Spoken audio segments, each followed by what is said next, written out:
Juan José Benítez es sobradamente conocido de ustedes.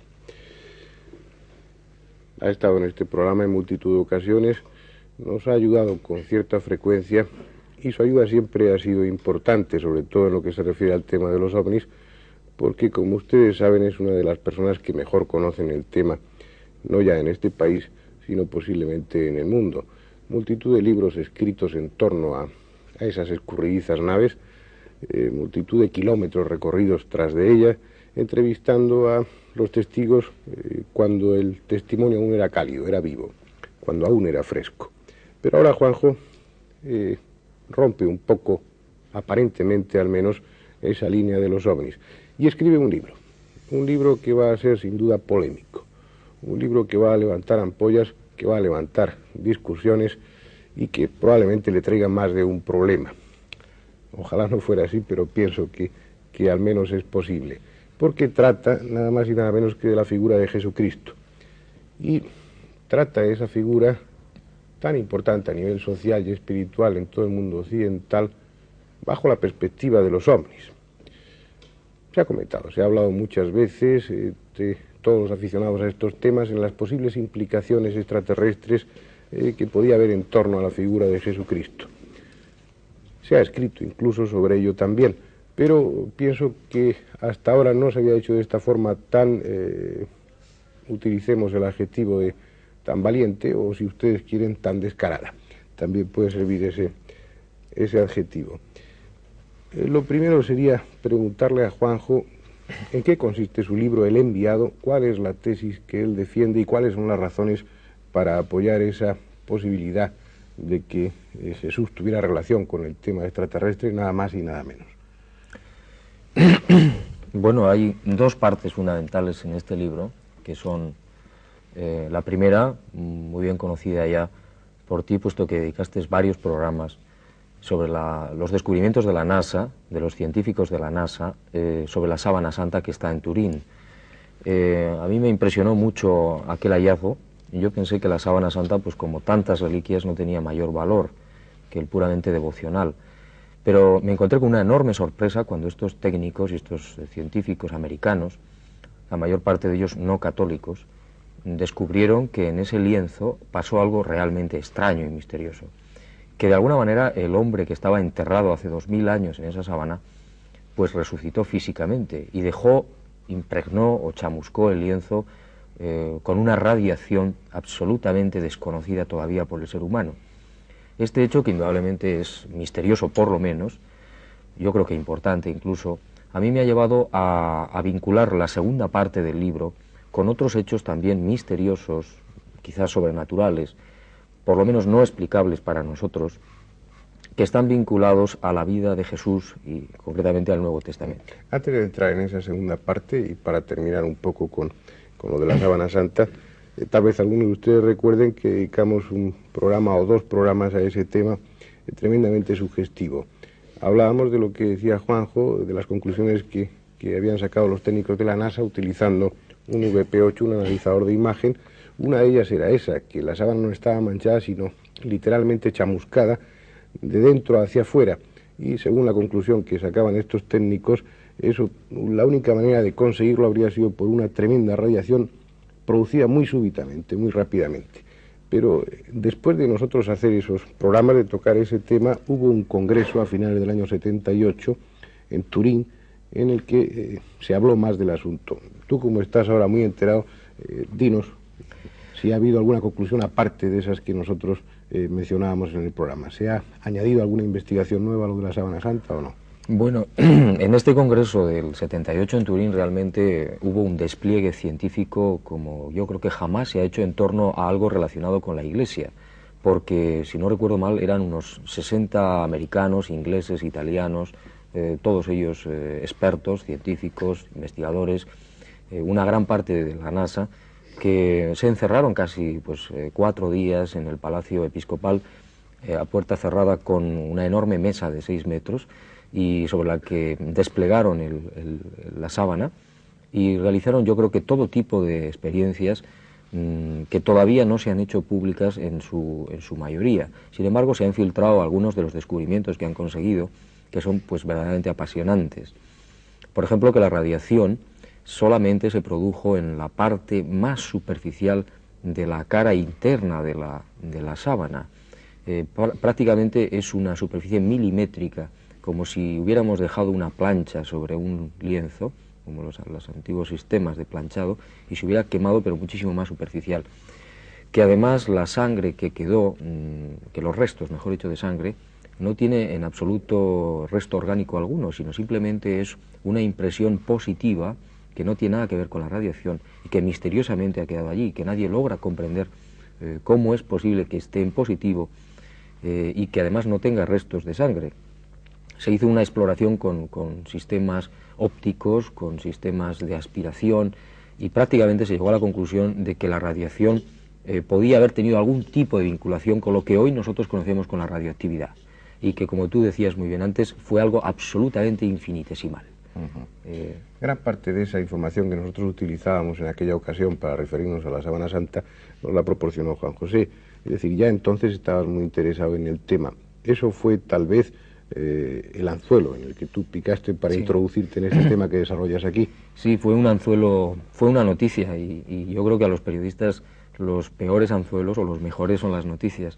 A mí aquello me impresionó mucho porque realmente ya no se trataba de puras elucubraciones, sino de unas experiencias concretísimas de científicos concretos con nombres y apellidos sobre algo concreto que sabemos todos dónde está. Las conclusiones, repito, son sensacionales, y para los que habíamos perdido la fe fue importante porque nos planteamos, yo al menos me volví a plantear la figura de Jesús de Nazaret, cosa que había dejado de plantearme hacía muchos años.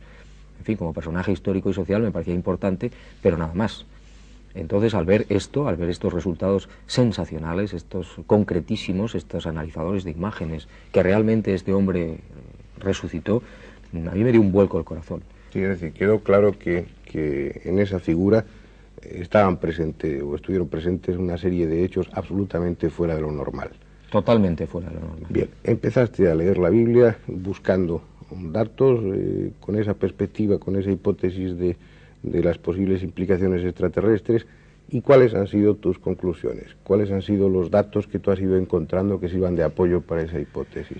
Bueno, como tú has dicho anteriormente, esto es algo ya relativamente viejo, que muchas otras personas antes que yo, por supuesto, lo han tocado. Yo tenía la intuición, incluso en alguna ocasión ya había leído pues el Antiguo y el Nuevo Testamento y otros libros sagrados de otras religiones, y me encontré con verdaderas sorpresas.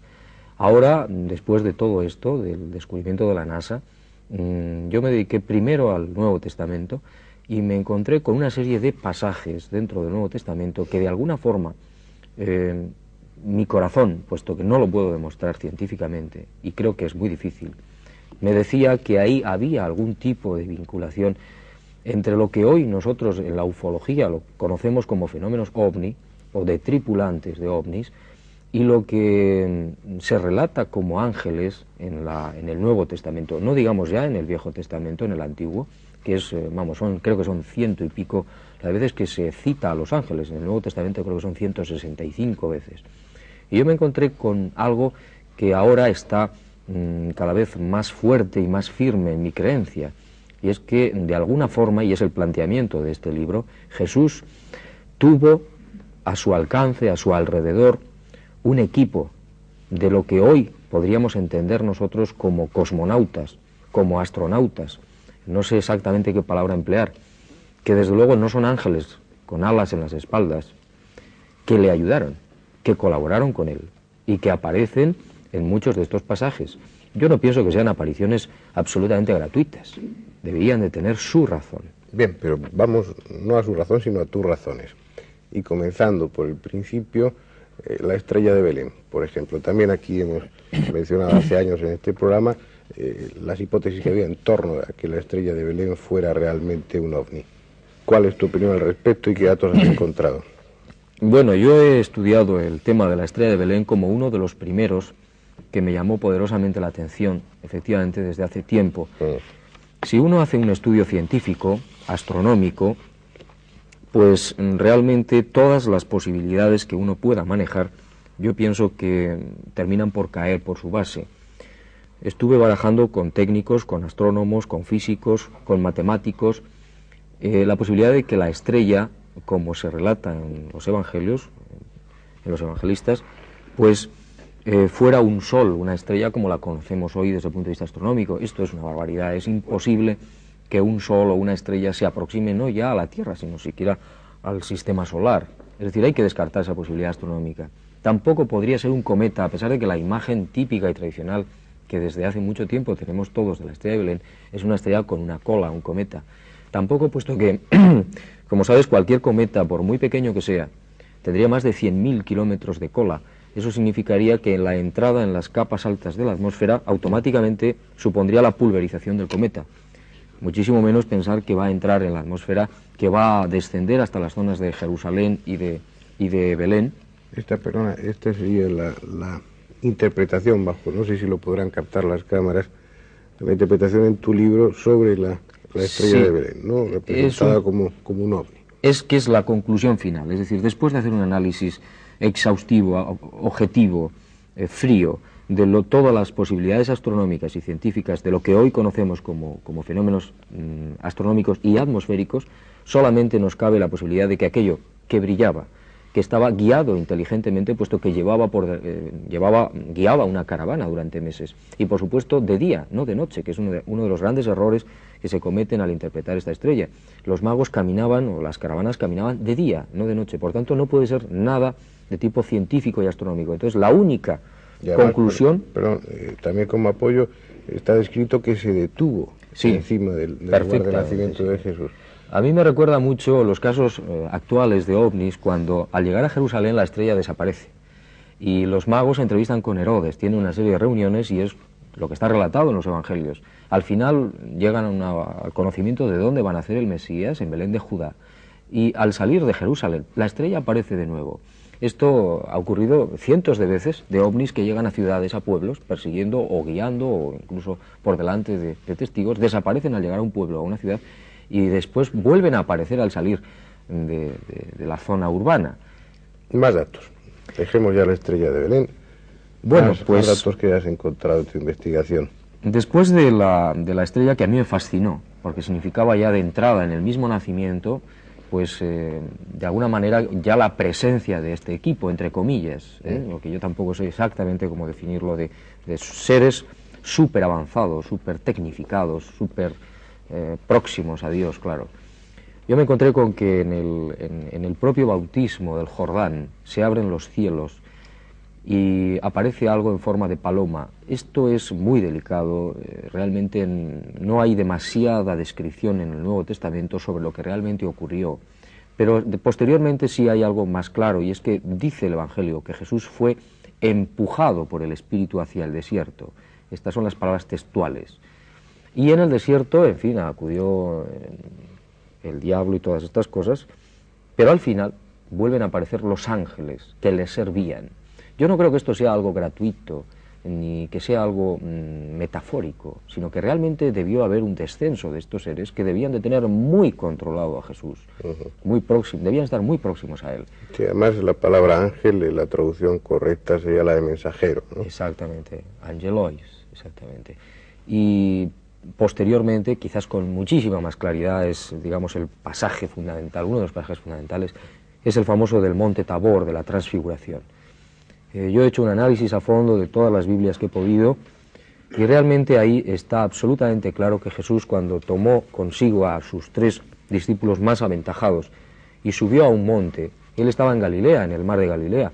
Lo lógico es que si hubiera querido sostener un contacto con este equipo, con estos astronautas, entre comillas, con estos ángeles, pues le hubiera bastado con salir a las orillas del lago y tener pues el encuentro que iba a tener. No, subió al monte más alto en aquella zona, y allí una nube cubrió con su sombra a los apóstoles, y 2 hombres de vestiduras fulgurantes tuvieron una conversación con Jesús, una conversación que llegaron a escuchar en parte los apóstoles. ¿Cómo se describe, si recuerdas, a esos 2 hombres de vestiduras fulgurantes?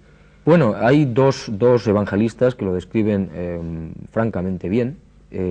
Uno de ellos emplea una metáfora que dice que ni siquiera el mejor batanero podría conseguir la blancura resplandeciente de sus vestiduras. Los bataneros eran más o menos las personas que trabajaban en estos talleres de curtido y donde se blanqueaban los paños. Entonces realmente la blancura que conseguían era realmente espléndida. A mí me da la sensación de que Jesús, que cambió de cuerpo glorioso cuando resucitó y nada más, no necesitaba transfigurarse y irradiar luz y cambiar de naturaleza física en un encuentro en un monte. Yo le doy una interpretación muy personal, naturalmente puedo estar equivocado, claro, de una luz que podía proceder del vehículo o de los vehículos en los que habían venido estas dos personas, estos dos seres que hablaban con él, que por supuesto no creo yo que fueran Elías ni Moisés, entre otras cosas porque estos señores vivieron prácticamente 1200 años antes que Jesús, que los apóstoles. ¿Cómo iban a reconocer los apóstoles que estaban con Jesús a Elías y Moisés si no había fotografía, ni cuadros, ni descripciones físicas de estos señores? Ellos se imaginaron que podían ser Elías y Moisés porque indudablemente les sorprendió y les maravilló, pues posiblemente los trajes metalizados y la blancura y la luminosidad de los trajes espaciales de estos seres por la propia luz de la nave que quizás estaba muy cerca. La prueba es que quedaron sumidos en un sopor. Es un fenómeno muy corriente en los testigos que están muy cerca de los ovnis hoy. Eso lo está muy estudiado.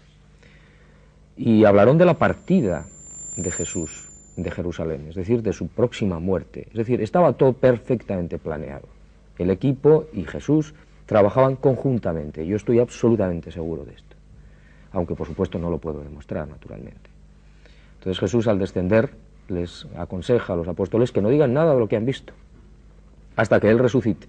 Es decir, ese encuentro no pudo ser fortuito ni gratuito, tenía que obedecer a un plan que me parece lógico dentro de una cosa tan importante como es la redención del género humano. Sigue, más datos. Bueno, este tema de la transfiguración quizás es uno de los más, para mí, más claro, porque además, repito, que la nube que se describe luminosa, tremendamente luminosa, que cubrió con la sombra en cierto momento a estos apóstoles, pues podría ser identificada en algún momento con las naves. No es la primera vez que una nave hoy incluso se camufla con un sistema de nube o de algo parecido. Ni es la primera vez, perdona que interrumpa, que en los libros sagrados se habla de nubes. Sí. En el Éxodo hay una alusión constante cuando se habla de Yahvé a esa nube que desciende y que también podría tener la misma significación que lo que tú estás comentando ahora, ¿no? Sí, yo estoy convencido que este plan, entre comillas, de la redención humana estaba siendo llevado por el alto Estado Mayor de allá arriba, entre comillas también, mucho antes incluso de la llegada de Jesús. Y, en fin, el Éxodo es una de las partes importantes de este plan. Posteriormente hay otros encuentros o otras alusiones de Jesús a los ángeles. Por ejemplo, en el prendimiento, en el Monte de los Olivos, Jesús, cuando lo van a prender y alguien trata de defenderlo, le dice: vuelve tu espada, porque realmente si yo quiero, le pido a mi Padre que mande 12 legiones de ángeles. Jesús podía haber dicho otra cosa, sin embargo dice 12, que son, en cómputo romano, son 36.000 ángeles. Es decir, eso significa que el equipo debía ser muy numeroso. Además, también pues él hace una alusión a que cuando alguien le defienda ante los hombres, él le defenderá ante los ángeles de su Padre, no ante su Padre. Es decir, el equipo, los ángeles, estos astronautas para Jesús debían ser muy importantes. Y luego, digamos que una de las partes finales, muy importante también en este contexto, digamos, audaz o nuevo, es el descenso de los ángeles en el momento mismo de la resurrección o posteriormente a la resurrección en el sepulcro. Hay una descripción de un evangelista que es muy bonita, que es sensacional, que yo creo que ni siquiera pensando en ovnis o en astronautas lo hubiera podido hacer mejor. Y es que cuando él dice que el ángel del Señor descendió provocando un terremoto y provocando el temor de los soldados que cayeron rostro en tierra, aterrorizados. Y yo estaba estudiando qué tipo de soldados eran los que tenía Poncio Pilato, el procurador romano, en aquella época, y todos eran pretorianos, eran legionarios hechos a la guerra, gente que no se asustaba así como así, y que indudablemente no hubieran salido corriendo, a no ser porque aquello verdaderamente tenía que ser absolutamente anormal para ellos. El descenso y este es el planteamiento que yo hago en el libro, quizás de una nave cerca del lugar donde estaba Jesús, del que podía haber salido algún tripulante de este equipo para robar la piedra y sentarse sobre ella, pues realmente les tuvo que impresionar poderosísimamente. Podría ser también incluso el ángel del Señor un solo astronauta con un equipo de autopropulsión. En fin, estamos un poco dentro de la elucubración, pero una elucubración que creo que esto es importante matizar, no le resta ni un solo gramo a la divinidad del plan de la redención. Todo lo contrario. Yo pienso y estoy absolutamente convencido que es hermosísimo que Dios se valga de sus criaturas más avanzadas para llevar a cabo los planes más importantes. Juanjo, si todo eso sucedió en una época determinada, según esa hipótesis, según esa implicación extraterrestre, hay que pensar que tuvieron éxito, que fracasaron, que eso fue un experimento, fue un intento que no trajo todas las consecuencias esperadas, o sí las trajo, qué ha sucedido a lo largo de la historia, por qué han tomado otro papel los ovnis. Pienso que habría muchas preguntas que abre esa posibilidad, esa hipótesis que tú dices, preguntas que no sé si tienes alguna respuesta para ellas. ¿Qué es lo que piensas al respecto? Bueno, yo no tengo prácticamente respuestas porque creo que el tema se nos escapa de las manos a todos, pero yo al final termino el libro con una entrevista supuesta que a mí me hubiera gustado hacerle a Jesús de Nazaret y le hago las mismas preguntas que tú me estás planteando ahora. Entonces, dentro de mi imaginación, Jesús responde y dice, es que vosotros no habéis entendido que yo aquí solamente vine a dejar un recado, a dejar un mensaje, que realmente, pues eso, soy un enviado, pero que no lo habéis entendido.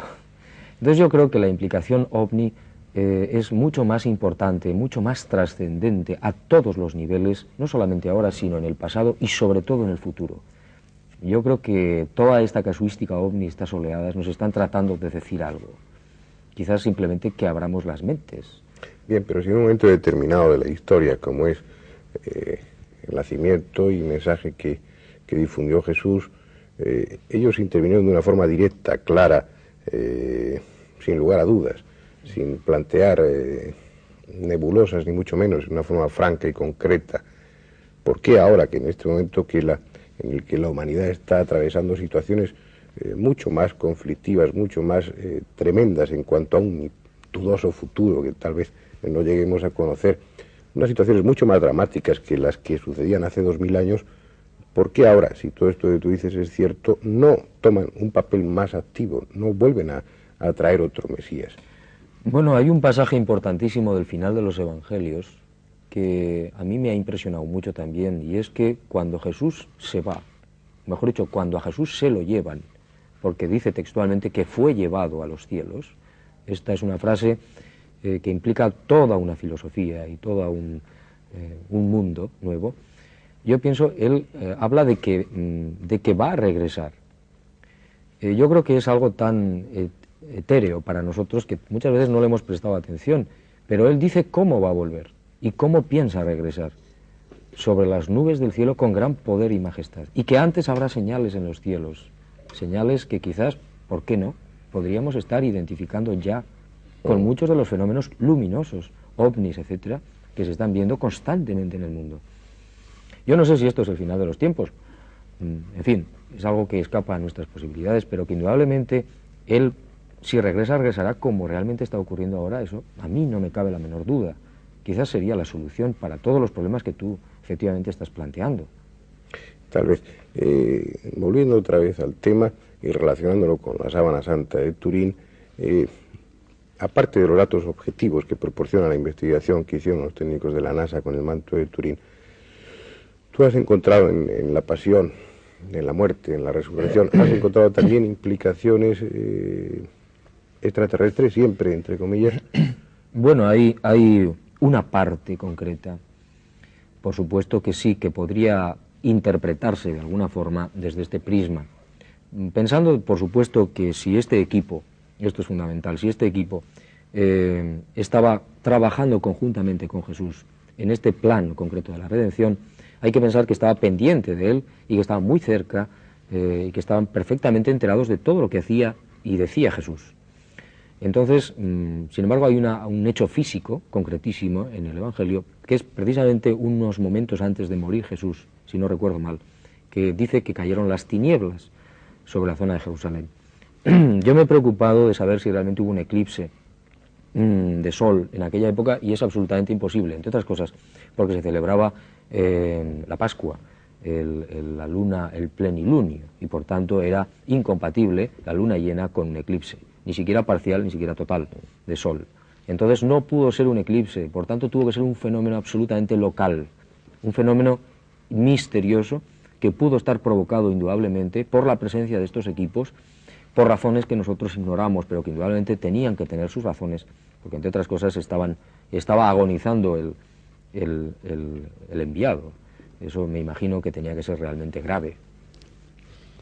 No solamente en lo que se refiere a la vida de Jesús, sino en todo ese relato que se hace en los textos sagrados de lo que sucedió antes, de toda una serie de hechos, los que están incluidos en el Éxodo y otros muchos. Hay otras implicaciones, otras posibles implicaciones extraterrestres.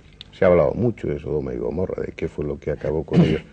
El hecho de haber investigado en torno al tema de Jesús bajo este punto de vista te está llevando a analizar todo el Antiguo Testamento y buscar también esas conexiones con el tema OVNI.